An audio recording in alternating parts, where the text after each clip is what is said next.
Major rioting ongoing in the downtown area of Chicago. Do not enter the area at this time.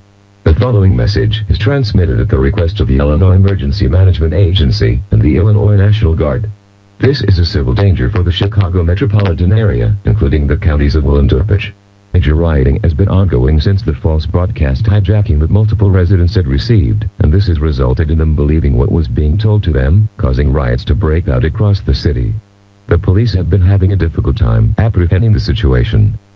Due to this, the governor of the state of Illinois has approved the deployment of the National Guard to handle the situation further.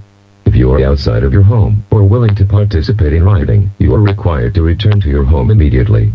Any resident that is caught outside will either be arrested or shot on sight if they pose a threat to the National Guard. In addition, a city-wide curfew will be implemented from 9 p.m. to 7 a.m. tomorrow. No one is allowed to be outside for the duration of this curfew. Stay inside of your home and lock any doors that lead to the outside to prevent anyone from breaking into your home. You are allowed to use any means of protection, such as a firearm. Only do this if you and your family are being harmed. Please follow all the instructions that were listed in this message to keep you and your family safe. Following the conclusion of this alert, emergency programming will commence. We thank you for your cooperation.